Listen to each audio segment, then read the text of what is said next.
Hello മക്കളെ, Christmas exam ഒക്കെ കഴിഞ്ഞ് എല്ലാവരും ഹാപ്പി ആയിട്ടിരിക്കുന്നു എനിക്ക് മനസ്സിലായി. മക്കളെ, ഞാൻ വളരെ പ്രധാനപ്പെട്ട ഒരു കാര്യം അറിയിക്കാനാണ് ഇപ്പോൾ ഈ ഒരു വീഡിയോ ചെയ്യുന്നത്.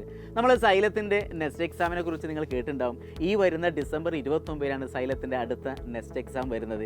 അതുകൊണ്ട് തന്നെ പല കുട്ടികൾക്കും ചില കൺഫ്യൂഷൻ ഉണ്ടായിരിക്കാം. നമ്മളെ നെക്സ്റ്റ് എക്സാമിനകത്ത് ഫിസിക്സിനകത്ത് ഏതൊക്കെയായിരുന്നു സാറേ ടോപ്പിക്ക് വരുന്നത്, ഏത് സിലബസ് ഒക്കെ എങ്ങനെയായിരിക്കും. അപ്പോൾ അങ്ങനെയുള്ള സംശയമുള്ള കുട്ടികൾക്ക് വേണ്ടിയിട്ട് ഞാൻ ജസ്റ്റ് ആ ടോപ്പിക് ഒന്ന് ഞാൻ പറഞ്ഞു തരാം. നമുക്ക് 8, 9, 10 ബേസ് ചെയ്തിട്ട് മെയിനായിട്ട് 10 ടോപ്പിക്കാണ് വരുന്നത്. അതിനകത്ത് വരുന്ന ആദ്യത്തെ ഒരു ഭാഗം എന്ന് പറഞ്ഞാൽ ഫോഴ്സ് ആൻഡ് ഫ്രിക്ഷൻ എന്നാണ്. ആ ഫോഴ്സ് എന്നുള്ള ആ ഒരു ചാപ്റ്ററിനകത്ത് നമുക്ക് ഡിഫറെൻറ്റ് ടൈപ്പ് ഓഫ് ഫോഴ്സ് പഠിക്കാനുണ്ട്. അതോടൊപ്പം അത് സ്കാലാറാണോ, വെക്റ്റർ ക്വാണ്ടിറ്റീസ്, അങ്ങനെയുള്ള കാര്യങ്ങളൊക്കെ നമുക്ക് ഫോഴ്സ് ആൻഡ് പ്രഷറിൽ പഠിക്കാനുണ്ട്. അതോടൊപ്പം തന്നെ നമുക്ക് ത്രസ്റ്റ് ആൻഡ് പ്രഷർ എന്നുള്ള ഏരിയയിൽ അറ്റ്മോസ്ഫിയറിക് പ്രഷർ, ലിക്വിഡ് പ്രഷർ, അങ്ങനെയുള്ള ചെറിയ ചെറിയ ടോപ്പിക്കുകളൊക്കെ വരുന്നുണ്ട്. പിന്നെ നമുക്ക് ഈ 8ാം ക്ലാസ്, ഇപ്പം ഞാൻ പറഞ്ഞ പോയിന്റുകളൊക്കെ 8ാം ക്ലാസ്സിനെ ബേസ് ചെയ്തിട്ടാണ്. അതിനകത്ത് സൗണ്ട് വരുന്നുണ്ട്. ആ സൗണ്ടിൻ്റെ പ്രത്യേകത, പ്രോപ്പർട്ടീസ് എന്തൊക്കെയാണ്, സൗണ്ടിൻ്റെ ആ ഒരു നാച്ചുറൽ പ്രത്യേകത എന്തൊക്കെയാണ്, ഫ്രീക്വൻസി എങ്ങനെയാണ്, അതോടൊപ്പം തന്നെ ആ സൗണ്ട് എന്ന് പറഞ്ഞാൽ അൾട്രാസോണിക് സൗണ്ട്, ഇൻഫ്രാസോണിക് സൗണ്ട്, അങ്ങനെയുള്ള സൗണ്ടുകളൊക്കെ നിങ്ങൾ കേട്ടിട്ടുണ്ടാവും അല്ലേ. അപ്പോൾ അതിനെ റിലേറ്റ് ചെയ്തിട്ടുള്ള ക്വസ്റ്റനൊക്കെ വരാം. പിന്നെ നമുക്ക് 9ാം ക്ലാസ്സിൻ്റെ ബേസ് ചെയ്തിട്ട് വരുമ്പോൾ നമുക്ക് പഠിക്കാനുള്ള ഇലക്ട്രിസിറ്റിയെ കുറിച്ച് പഠിക്കാണ്. ഇലക്ട്രിസിറ്റി നിങ്ങൾ കേൾക്കുമ്പോൾ നിങ്ങൾക്ക് ഓൾറെഡി നിങ്ങളുടെ മനസ്സിനകത്ത് ഓടിയെത്തുന്നത് കണ്ടക്ടർ, ഇൻസുലേറ്റർ, അങ്ങനെയുള്ള കാര്യങ്ങളൊക്കെ, പിന്നെ കപ്പാസിറ്റർ, റെസിസ്റ്റർ, പിന്നെ ഇലക്ട്രിസിറ്റി പറയുമ്പോൾ തണ്ടറിങ്, ലൈറ്റനിങ്, ഇതൊക്കെ നമ്മളെ കറണ്ടുമായി ബന്ധപ്പെട്ടാണല്ലോ അല്ലേ. പിന്നീട് നമുക്ക് വരുന്നത് ലൈറ്റ് റിഫ്ലക്ഷനും വരുന്നുണ്ട്, റിഫ്രാക്ഷനും വരുന്നുണ്ട്.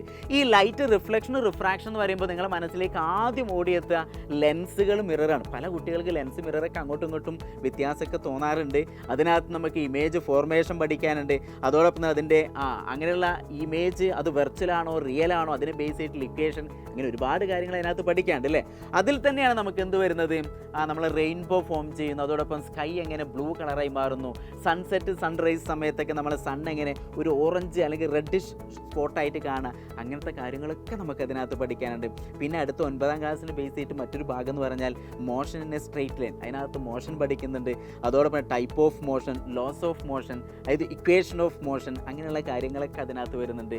പിന്നെ നമുക്ക് വരുന്നത് ആ ഒരു ഗ്രാവിറ്റേഷൻ എന്നുള്ളതാണ്. ഗ്രാവിറ്റേഷൻ എന്ന് കേൾക്കുമ്പോൾ തന്നെ അതിനകത്ത് നിങ്ങൾ ഫസ്റ്റ് പഠിക്കുന്നത് എന്താണ്, യൂണിവേഴ്സൽ ഓഫ് ഗ്രാവിറ്റേഷൻ അല്ലേ. അപ്പോൾ അതിനെ ബേസ് ചെയ്തിട്ട് നമുക്ക് മാസും, പല കുട്ടികൾക്കും മാസും വെയിറ്റ് ഒക്കെ എപ്പോഴും കൺഫ്യൂഷൻ, അപ്പോൾ അതും നിർബന്ധമായിട്ട് പഠിക്കണം. പിന്നെ ആക്സിലറേഷൻ ഡ്യൂ ടു ഗ്രാവിറ്റി, ഈ കാര്യങ്ങളൊക്കെ നമുക്ക് അതിനകത്ത് വരുന്നുണ്ട്. പിന്നെ വളരെ പ്രധാനപ്പെട്ടയും സിമ്പിളായിട്ടുള്ളൊരു ചാപ്റ്ററാണ് വർക്ക് എനർജി പവർ എന്ന്. അതിനകത്ത് ടൈപ്പ് ഓഫ് വർക്ക് എനർജി, അത് പലതരത്തിലുള്ള ടൈപ്പുകൾ വരുന്നുണ്ട്. കൈനറ്റിക് എനർജി അല്ലെ, പൊട്ടൻഷ്യൽ എനർജി, അങ്ങനെയുള്ള കാര്യങ്ങളൊക്കെ നമുക്ക് പഠിക്കാനുണ്ട്. അതോടൊപ്പം laws of conservation of energy അല്ലേ, ആ ഒരു സംഭവങ്ങളൊക്കെ നമുക്ക് പഠിക്കാനുണ്ട്. പിന്നെ 10ാം ക്ലാസ്സിനെ ബേസ് ചെയ്തിട്ട് വരുന്ന 2 വലിയ ടോപ്പിക്കാണ്. ഒന്ന് magnetic effect of electric current. അതിനകത്താണ് നമ്മൾ ജനറേറ്റർ, അതായത് electric motor, magnetic field, solenoid, ഇങ്ങനെയുള്ള പ്രധാനപ്പെട്ട കാര്യങ്ങളൊക്കെ പഠിക്കും. പിന്നെ ഏറ്റവും വലിയൊരു ചാപ്റ്ററാണ് ഏത്, ഇലക്ട്രോ മാഗ്നറ്റിക് ഇൻഡക്ഷൻ. അതിനകത്ത് ജനറേറ്റർ, അതന്നെ AC ജനറേറ്റർ, DC ജനറേറ്റർ. അപ്പോൾ ആ DC കറണ്ടും AC കറണ്ടും പഠിക്കുന്നുണ്ട്.